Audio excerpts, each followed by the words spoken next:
Hi, this is Ryan with Classical Wonder. The memory is the storehouse of the mind. It is the place where we store information that we have received through our senses. This storehouse is also used to draw things out of, especially in the realm of creativity, because in order to be creative, you have to have things to be creative with.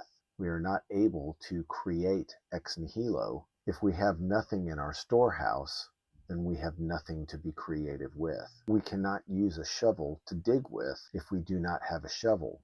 We cannot think with that which we do not have. We must take things that already exist and we just rearrange and repackage those things. I gave an exam at school today. I gave out the essay questions at least a week in advance.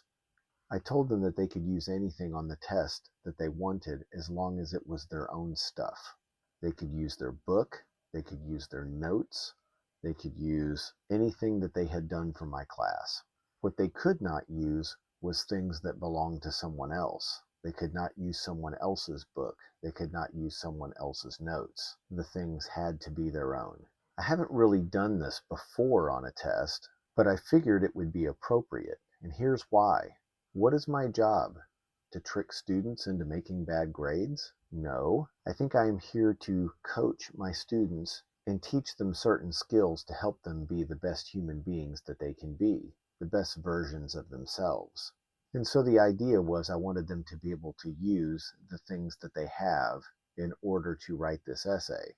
So in other words, I wanted them to use the things that they had in order to be as creative as they could. And that is how the storehouse of the mind works. Because if it's not in your storehouse, then you can't use it. If it's not in your memory, then you can't think it. If it's not in your memory, you can't create with it. And if it's not in your memory, you can't know it. So an empty memory is an empty person, and an empty person is less than human.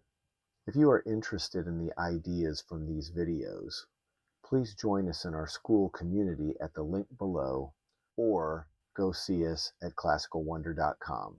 Thank you.